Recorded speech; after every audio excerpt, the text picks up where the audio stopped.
1970 WOCA. Ocala.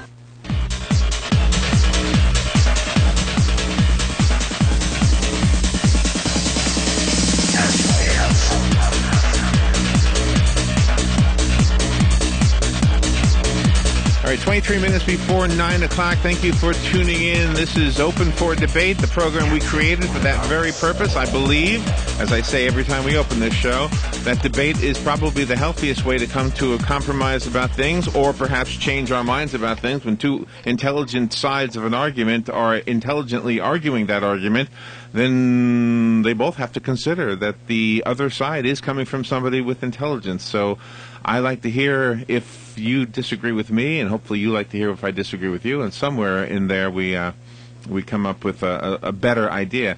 The fortune cookie message that I have taped here says, the clash of ideas is the sound of freedom, and tomorrow is Election Day. I know many of you have already voted. According to the news, in the state of Florida, we have had so far 4.5 million people voted.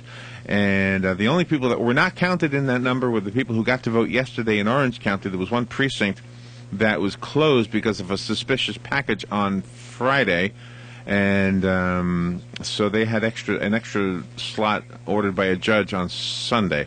But that's the only precinct in the entire state that is not counted, not as far as the votes, but as far as just the fact that they were cast. 4.5 million Floridians, and it's pretty much split down the middle as far as Democrats and Republicans. 1.9 million Democrats, 1.73 million Republicans, and 795,711 non-affiliated voters. Today we're going to do something a little different because we've invited Judge Cochran into the studio. I still want to hear what you have to say. I don't really have a debatable topic today. I mostly wanted to use this as a last-minute effort if you wanted to pitch for your favorite candidates, whether it's for the president, for the sheriff. I know sheriff's race is a huge race around here. But first I want to speak to Judge Cochran. He's in the studio. We had a miscommunication. We had invited him some time ago, and he's looking pretty sharp in those pink headphones over there. And he's got a nice T-shirt on, too. It says, Judge Cochran. And Judge Cochran is the Public Information Officer for the Marion County Sheriff's Office. Correct. So I'm sure you know all that mess that was going on, right? That was an interesting beginning of the month for October for us. But one of the things that, following the lead of Ed Dean, in a phrase that I coined and we started to practice under my Public Information Office leadership, is that it's a tradition of transparency. We knew this was a problem. When it came about, Sheriff Dean called in the senior staff to let us know what was happening.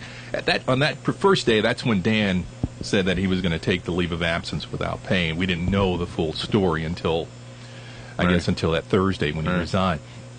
But we put it out there. And to his credit, Ed Dean took the lead on this when he met with the media folks. I mean, I think on a Wednesday or Thursday, Ed, it was on Thursday, after it all broke, Sheriff Dean, I think he was interviewed by 6 TV stations, at least one radio station, maybe 2 radio stations, of course newspapers in Gainesville and Orlando. And it just made, from a standpoint in the practice, you get the information into the hands of those taxpayers because they want to know how their tax dollars are being used. And you say, this is a problem, but here's what we're doing to correct it.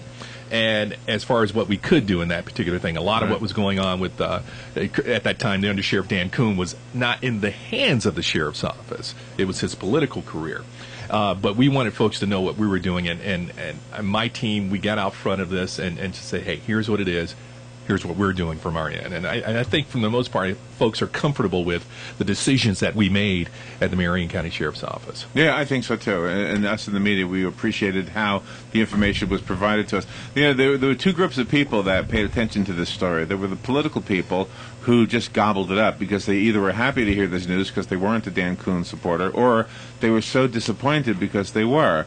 But then there was this other group that just likes sex news, and they kept calling and saying to me, "What exactly did they do?"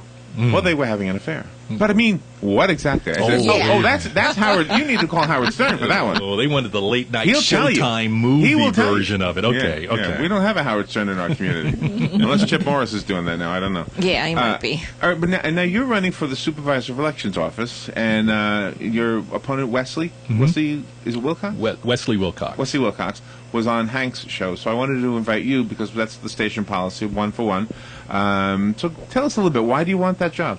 Well, here I really feel that we need more folks in Marion County in leadership roles, decision-making roles, who are holding on to true democratic principles. And those principles are simply reaching back and helping that man or that woman and bringing them forward. And once they're on their feet, step back and get out of the way. That's sharing information. That's sharing the power. And part of my goal here with the Supervisor of Elections office is to share the power of that office like you've never seen before. You're going to see your tax dollars in action under my leadership on a regular basis because I have this 10-point plan that heightens and reignites the role of the Supervisor of Elections office. I can do the job. It's an executive position with my experience with the Marion County Board of County Commissioners, my senior staff experience with the Marion County Sheriff's Office, working with the New York Times Broadcast Group, Gannett Corporation. Those skill sets are highly transferable into this position. I know I can do the job. And the one thing that is, that I always compliment the Supervisor of Elections, Dee Brown's office for, is the fact that as somebody who needs the information that they have, she made it real easy. I mean, you go online and there it is. However, there wasn't a whole lot of news releases necessarily. Would that increase? Would My goodness, yes. Now, do understand my career in radio, television, and newspaper, and also working as a public relations person, I know how to make sure you get the information. I think you guys remember it, Robin and Larry. When I worked at the Marion County Board of County Commissioners, you got a lot of releases from me. Sometimes, Yeah, we did. sometimes as video 4 Well, that a day. is true. That is true. And the reason I wanted that to happen is to work as a team here so that we can provide the information to all taxpayers so that they know where their tax dollars are going as best as we can. Too often folks sit back and their criticism of government is that, well, they're just down there screwing around. Well, no. There's a lot of hard work that goes on within the government agencies that I've been a part of. Right. And I want to make sure as a taxpayer, you know your dollars are being well spent. And as the next Supervisor of Elections, one of the things that I'm going to do is that I have on my 10-point plan there is we're going to hold accountability reviews. Now, this is going to be something that's never been done before. It's on the other side, Larry. I'm looking at the notes. Okay. And so I don't usually use notes, but you provided them to me. Go ahead. This accountability review is coming in twofolds, but the one that's really important to you, Larry and Robin, is that I'm going to make sure every taxpayer who cares gets your phone number here at the station. And I'm going to ask that taxpayer, as they follow our strategic plan, because we're going to develop a strategic plan and publish it. As they follow that strategic plan on a monthly basis, they need to know where we're going with their dollars and how we've spent their dollars, tax dollars. If I come up short as the next Supervisor of Elections, I want that person to call you and say, hey, Larry, Robin, Judge Cochran at the Supervisor of Elections office is really not doing his job. He's screwing up, and here's why. I want him to call you. Now, as a professional, as a public person, if I know there's an opportunity for someone to embarrass me on WOCA or embarrass my agency, Right. I'm going to double my efforts in making sure the team is doing what they need to do on a regular basis and that we're achieving the goals that we want. So that kind of accountability has never been seen anywhere, but I'm going to make sure that we put that in place. Now, the Supervisor of Elections currently was named in the Bernie DeCastro paperwork that he filed. Did you feel that it was fair to include her in on his law? That wasn't a lawsuit. I don't know what you call that. Injunction? Yeah. I think he had to. 'Cause when Bernie mentioned this, all the candidates were at an On Top of the World event maybe three weeks ago, maybe.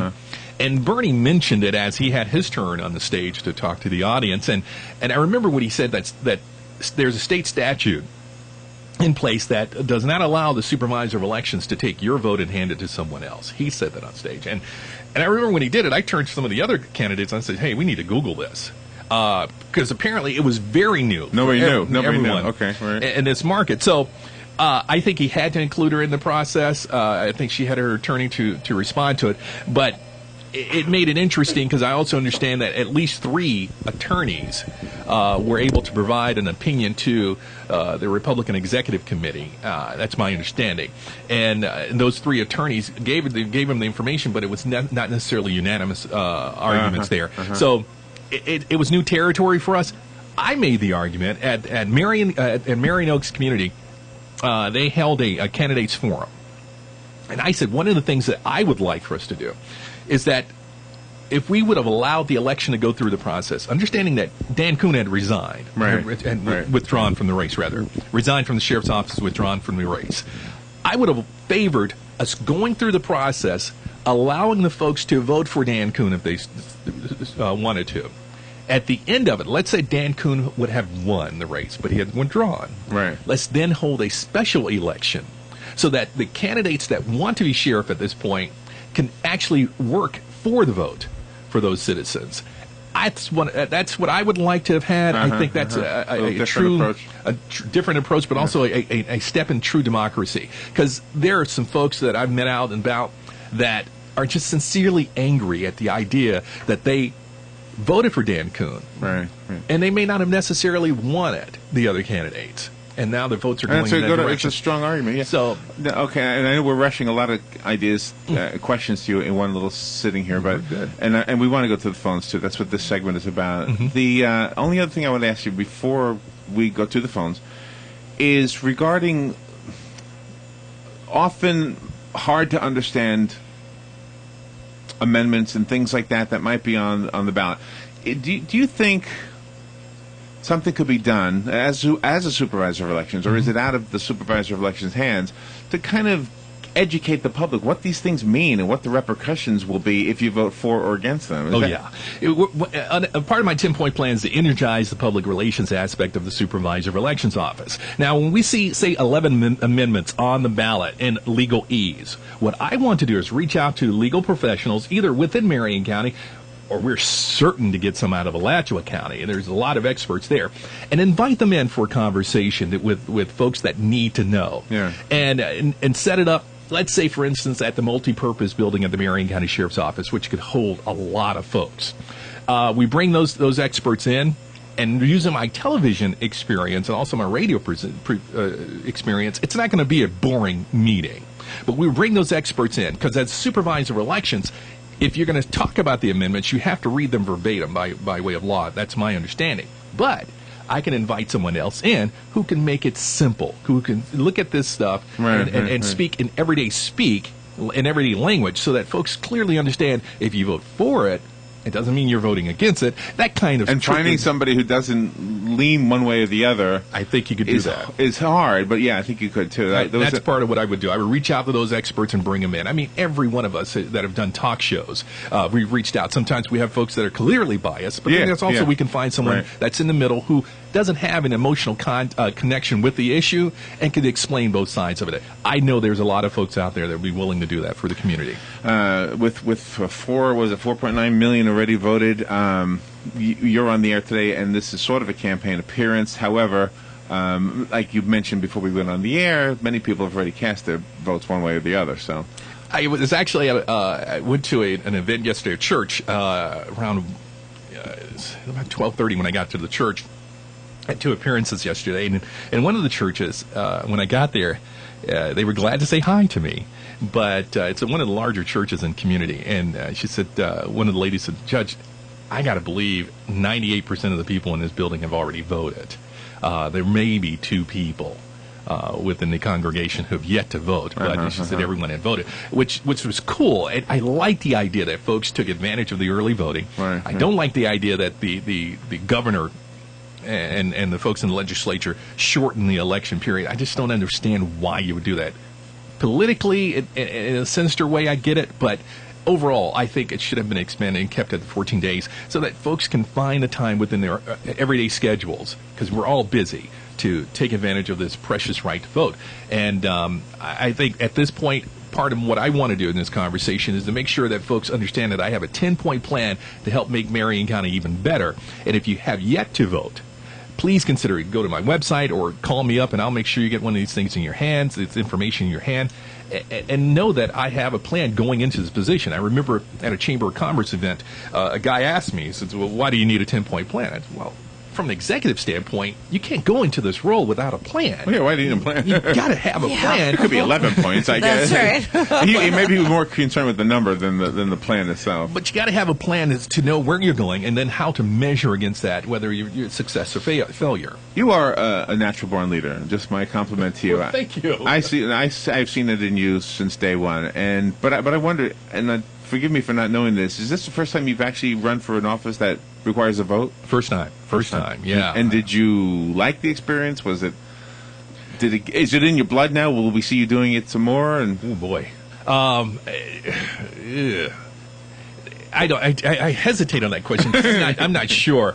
I mean, I'm clearly focused on winning this. When I got into this race back in January, the reason I'm asking is, and because of my first statement that you're a natural-born leader, I have felt this forever, that elected or not, if you've got leadership qualities, you should be leading. And you can do it in more ways than just running for office. And John Denver was asked many times, because he wasn't quite the Bob Dylan of his day, but he was writing some political songs.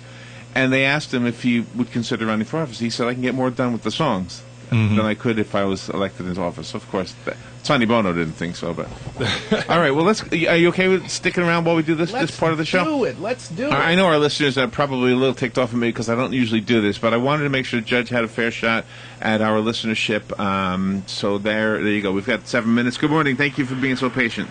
Yes. Good morning. Good morning, Mr. Cochran. Hi, Dick. Yeah.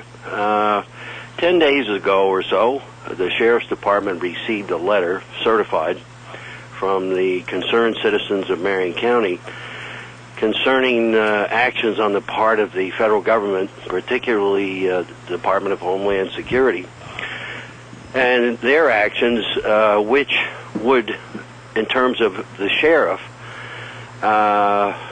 be instrumental in helping people make a decision as to who's going to be the sheriff.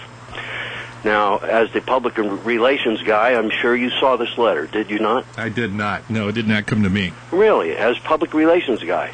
Well, I mean, to whom did you send it? To the sheriff. Okay, well, no, I didn't see it. Okay, well, this had 100 signatures attached to it of local residents, and particularly the Department of Homeland Security purchasing 1.7 billion rounds of mostly hollow point ammunition, which isn't for practice, which is a huge amount of ammunition.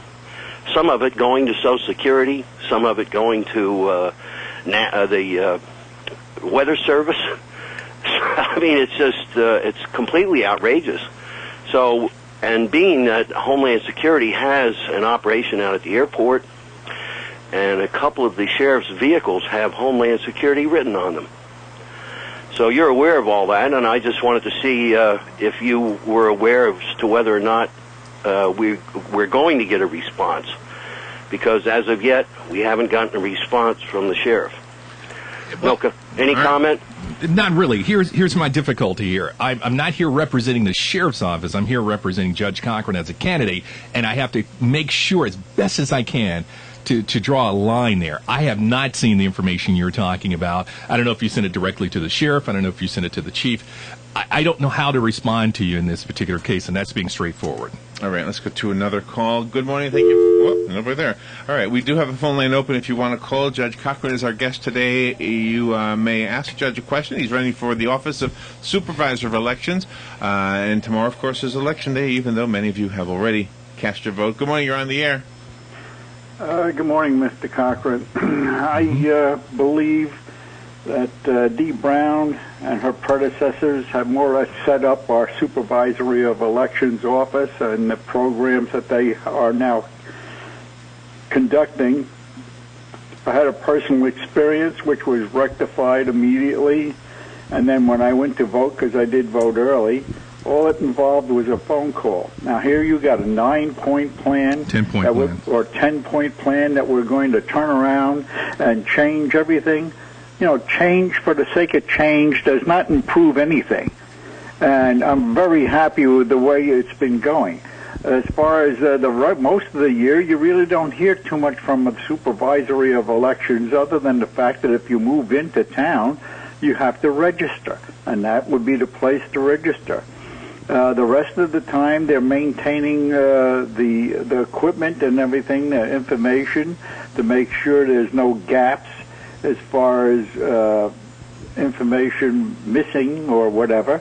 And I can't comprehend how, if you're elected, that we need a 10-point plan to reorganize this whole deal. All right, let them explain. It's not necessarily reorganizing, it's enhancing the existing process. Just because it's an agency that you have not have a problem with does not mean there isn't room for improvement. I worked for the Marion County Sheriff's Office, and I'm using this as an example. One of the things that we do on a regular basis that is we review our processes and policies and procedures so that we are at an optimum level. I think that kind of mindset is highly transferable into the Supervisor of Elections Office. And one of the things I want to touch on is that when we say that you, for most of the time or most of the year, you don't hear anything about the Supervisor of Elections Office, I find that a little faulty.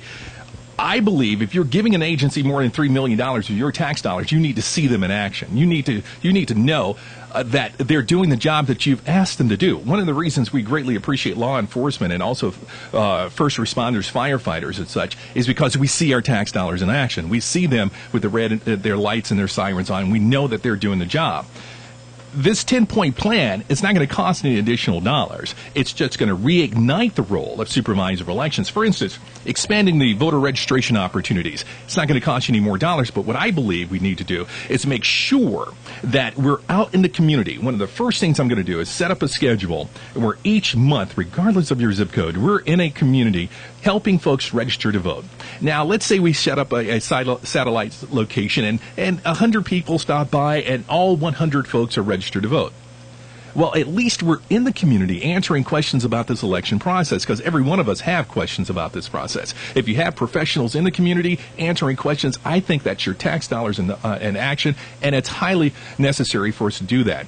This 10-point plan is to enhance the existing operation. They have a fine staff there. I'm not here to criticize what Ms. D. Brown has done over the last 26 years, but what I do offer in this conversation is that there's always room for improvement. And what we're going to do is get in there, analyze the situation, and make sure we put a plan in action so that you get better return on your tax dollars. All right, let's squeeze in one more, and thank you for calling. You're on the air with Judge Cochran. Good morning, Judge Cochran. It's good to hear you, and I certainly think that there's need for some improvement in the Supervisor of Elections Office. As a matter of fact, I think it was Saturday when they were doing the early voting the last day. I know several people called there and they just got an answering machine to the Supervisor of Elections Office. I think that's not acceptable. The other thing is, I tried to call there today, and I was told, given a recording, said I had a 16-minute wait, and I needed some information. So certainly there is room for improvement, I think, and I think sometimes, if you've been in a position, say like I don't have any problems personally with Dee Brown. I've known her for years before she became a Republican, and certainly know her husband, and she's a fine person. But I do think that there's certainly room for improvement in the Supervisor of Elections Office, and I think that you be the person. I already voted, and I did vote for you. Thank you. I think you do a fine job, and good luck to you. And maybe one day you'll be on the radio and be half as good as Larry. Well, I appreciate that. Larry, Robin, one of the things that, as part of my 10-point plan, is to establish customer service performance standards. And something like this. Granted, it is that time of season there, it's volume and calling, but I really believe if you put together a plan where you have all of the staff interested in answering the phones and returning calls. The president did it on a national level. I certainly know we could do it on a local level where we establish a rule. If someone calls in and we see a voicemail left, we need to be able to reach out to that person within 10 to 15 minutes. It's just necessary to do that. Also, if the office is closed, you're going to have the cell phone as your supervisor of elections. You're going to have my cell phone number so that you can call me and make sure that whatever you need, we can take care of it immediately. Again, where this idea of customer service standards comes from my experience working at Macy's. I look at that and I hold proud my experience working at Macy's. I used to work. It was about 2004, 2005, 2006. I was there working, and as you know, if you've ever worked in a business where you're on commission, you develop customer service standards that are out of this world. Yeah. You anticipate the need of your customers, and you deal with situations immediately for your customers, because if you don't, you don't eat.